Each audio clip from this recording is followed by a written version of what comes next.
தேகிறதோ.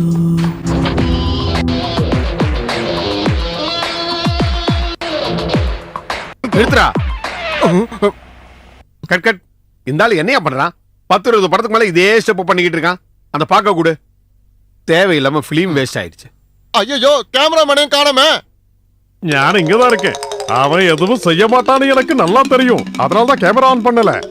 அவரோட அசிஸ்டன்ட் இருக்கான்ல கிச்சு, அவன் வந்தாதான் வேலை நடக்கும். சார் இந்த ஸ்டெப் எத்தனையோ முறை பண்ணியாச்சு. வந்தனா என் ஸ்டெப் டஃப்பா இருக்கா? ச்சே, இடியட். என்ன சார் கட் சொல்லிட்டீங்க? தூள் கிளப்பிட்டேனா? ஒன்னு விட்டனா. டான்சர்ஸ் முன்னாடி வச்சு என்ன திட்டாதீங்க சார். மைக்கேல் ஜாக்சனோட த்ரில்லர் வரும், அது வரும்னு சொல்லிக்கிட்டு இருந்தா கண்ணை குத்திடுவேன். ஐயோ அது சிகரெட். அணைச்சிருங்க அணைச்சிருங்க. எல்லா படத்துலயும் இதே ஸ்டெப் தானே யூஸ் பண்ற. எல்லா படத்துலயும் நீ இதே கேமராவை தானடா யூஸ் பண்ணிக்கிட்டு இருக்க. என்னைக்காவது இதை சேஞ்ச் பண்ணிருக்க?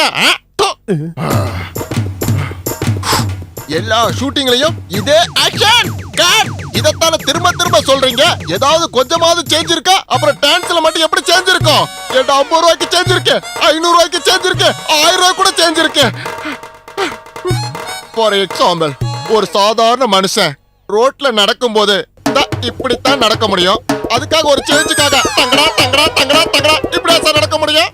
அது என்னோட ஃபர்ஸ்ட் ஸ்டெப். அது மட்டும் இல்லாம என் மாஸ்டர் ஸ்டெப். அதுல யாரையும் கை வைக்க நான் விட மாட்டேன். Okay okay okay. Second step. Second step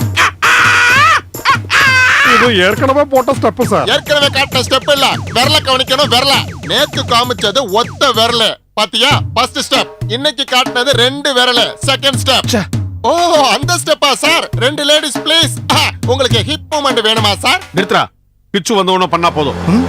AVM studio colour மாறிடுச்சா? நீ இதுக்கு முன்னாடி வந்ததே இல்லையா? நான் மனசுக்குள்ள நினைச்ச கலர் வேற இல்ல. அப்புறம் நல்ல சிவந்த ரெட். இறங்குடா. சீக்கிரம் சீக்கிரம் இறங்குங்க. ஏற்கனவே லேட் ஆயிடுச்சு. டைரக்டர் என்ன கொல்ல போறாரு. சீக்கிரம் வாடா. போது. ஹலோ டைரக்டர் கூப்பிடு. ஐயோ நான் கூப்பிட மாட்டேன். கூப்பிட்டா ஒரே டேக்ல ஓகே பண்ணிடுவாரு. டேக்கா? திட்டுவாரு. ஐயோ சார் சார் சொன்னல தூங்கும்போது எழுப்பாதன்னு சொல்லிருக்கல. இல்லங்க இவன் தாங்க. வணக்கம் சார். நீ எங்கயா போய் தொலைஞ்ச? இல்ல சார், அவன் எல்லாத்தையும் கெடுத்துட்டான். இல்ல அர்ஜென்ட்டா ஒரு ஊருக்கு இல்ல ஸ்டெப்ஸ் எல்லாம் ரெடி பண்ணிக்கிட்டு இருந்தேன். சரி போ. சார் ஒரு விஷயம் சொல்லணும். என்ன? அது வந்து சரி உட்காரு. பார்த்து உட்காருங்க. சார் என் ஃப்ரெண்டு உங்ககிட்ட கதை சொல்லணுமா? Chicken pizza? உண்மையை சொல்ல. நீ யாரு?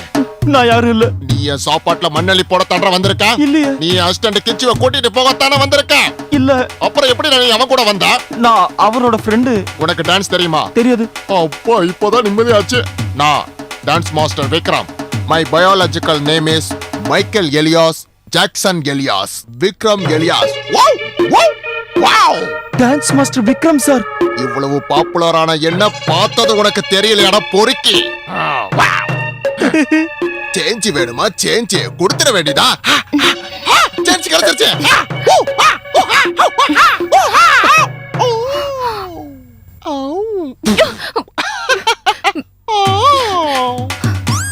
ஸ்மோக் வரட்டும். ஒரு வாட்டி அடிங்க. என் வாயில அடிக்க சொல்லல.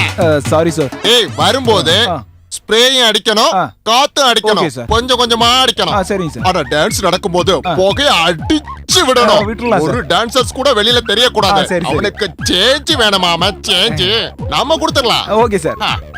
நீ யாரோட வந்த? ஆமா நீ யாரு? நீ எங்க நிக்கிற? நான் தோ அவரோட வந்தேன். ஓ அவன் கிச்சா கூட வந்திருக்கான். நீ அவன் கூட வந்திருக்கியா? உன் கூட வேற யாராவது வந்திருக்காங்களா? நான் வரவா? யாராவது கேட்டா அக்காவோட புருஷன்னு சொன்னா போதும். அட வா. அட பேரை கேட்கலையே. டேய் டேய் இங்கடா. ஓ என்ன? பயங்கர கோவக்காரரு. நீயா? போடா. டைரக்டர் ஓ கதை கேக்குறேன்னு சொல்லிட்டாரு. நல்லா சூப்பரா சொல்லணும். ஓகேவா? கடவுளே. வா.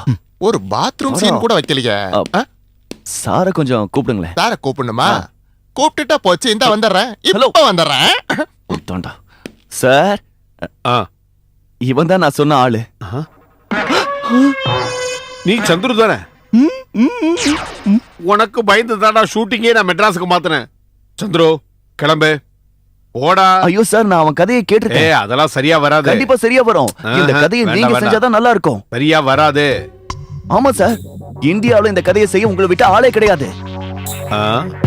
அது என்ன டஃப் சப்ஜெக்டா? Very tough sir. ஒரு வாட்டி கேட்டு பாருங்களேன். ஓகே சார், நாங்க போவா? கேக்குறேன். என்ன பண்றது, எல்லாம் நம்ம தலையெழுத்து. என்ன வாயில இருந்து கையிடுறா? கேமரா அப்படியே மேல வருது சார். ஏய், கேமரா மேல இருந்து வருதா கீழ இருந்து வருதா நான் பாத்துக்கிறேன். நீ முதல்ல கேமரா கீழ வை. வச்சிட்டேன் சார். சொல்லு. கிழக்கு கரைங்கிற ரொம்ப அழகான ஒரு கிராமம் சார். யார் இந்த பொண்ணு? அது கிச்சு கூட வந்த பொண்ணு சார். ஆஹா, சரி நீ சொல்லு. கிழக்கு கரைங்கிற ரொம்ப அழகான ஒரு கிராமம். சரி, உன் பேர் என்ன? சந்துரு. உன் பேரை கேட்கலடா, அந்த பொண்ணு பேரை கேட்டேன். வசுமதி. Nice name. நீ சொல்லு. கிழக்கு கரைன்னு நான் ஏற்கனவே சொல்லியிருந்தேன் சார். அங்க இருந்து இங்க என்ன செய்யற? நான் சார் அந்த பொண்ணு ஒரு வேஸ்ட் பீஸ் சார், அதை விட்டுருங்க சார். அந்த கிழக்கு கரைங்கிற கிராமத்துல கிழக்கு கரை தான் ஊர் இல்ல? கிழக்கு கரை உன் பாட்டியோட ஊரு. என்ன? என் பாட்டியோட ஊருன்னு சொல்ல வந்தேன் சார். அதுதான் என் கதையோட கிராமம். அங்க பெரிய ஒரு பணக்காரர் இருக்காரு, ஜமீன்தார். இந்த கதையை நீங்க ஏற்கனவே என்கிட்ட சொல்லிருக்கியே. அதுல ஒரு சின்ன சேஞ்ச் இருக்கு சார். ஒரு புது கதாபாத்திரம் நானே உருவாக்கியிருக்கேன், வசுமதி. கதையோட பேரே அதான் சார், வசுமதிக்கு ஒரு காதல் கடிதம்.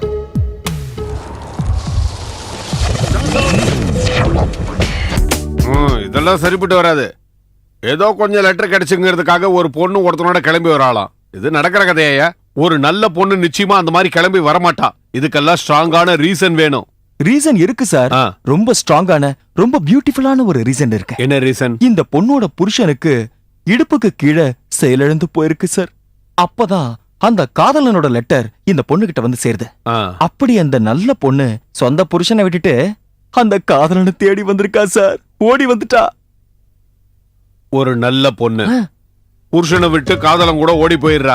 ஆமா சார். ஓங்கி ஒண்ணு விட்டானா புண்ணாக்கு கதையோட வந்திருக்கான். போடா இங்க இருந்து. ஏன் டயத்தை வேற வேஸ்ட் பண்ணிட்டான். இல்ல, வசுமதியோட கதை அது இல்ல. சந்துரு, நீங்க என்கிட்ட முன்னாடி ஒரு கதை சொன்னீங்கல்ல? நானோ? எப்போ? ஆமா சொல்லிருந்தீங்க. அப்படியா? சந்துரு மறந்துட்டாரு சார். நான் சொல்றேன். ஏய், இந்த மாதிரி கண்டவனோட கிளம்பி போற ஒரு பொண்ணோட கதைய சினிமாவா எடுக்க நான் தயாரா இல்ல.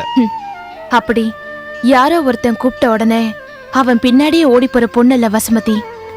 அவளுக்கு ஏகப்பட்ட சொந்தக்காரங்களும் உறவுக்காரங்களும் இருக்காங்க.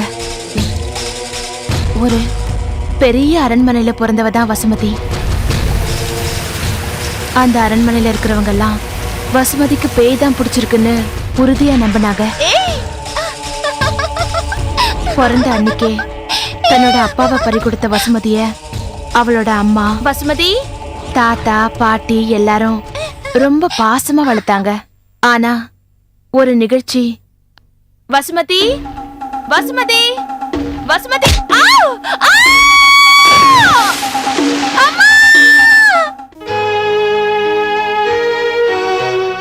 தாத்தா, உங்ககிட்ட ஒரு விஷயம் பேசணும். நீங்க வருத்தப்படுவீங்கன்னு தான் இதுவரைக்கும் நாங்க உங்ககிட்ட எதுவுமே சொல்லாம இருந்தோம்.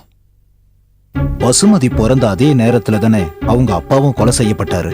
அன்னைக்கே ஜோசியர் சொன்னாரு, இவ உடம்புல பேயோ பிசாசோ ஆவியோ இருக்கும்னு. நம்மளோட வம்சத்தை அழிக்கிறது தான் அதோட லட்சியமே. அவ உடம்புல பேய் இல்லைன்னா பெத்த அம்மாவையே இப்படி கிணத்துல தள்ளி கொள்ளுவாளா? அவங்க அம்மாவை வசுமதி கிணத்துல தள்ளினத நான் என் கண்ணால பார்த்தேன்.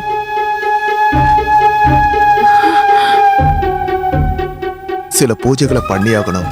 அதுக்கான ஏற்பாடுகளையும் பண்ணிட்டோம். உங்களுக்கு சம்மதம் தானே? செய்யுங்க, என்ன பூஜை வேணாலும் செய்யுங்க.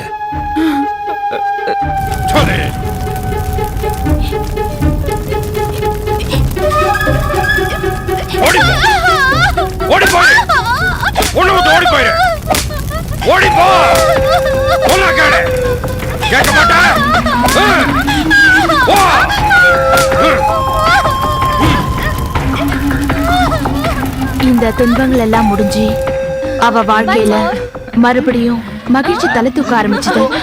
ஆனா நிழல் மாதிரி யாரோ அவ பின்னால இருக்கு.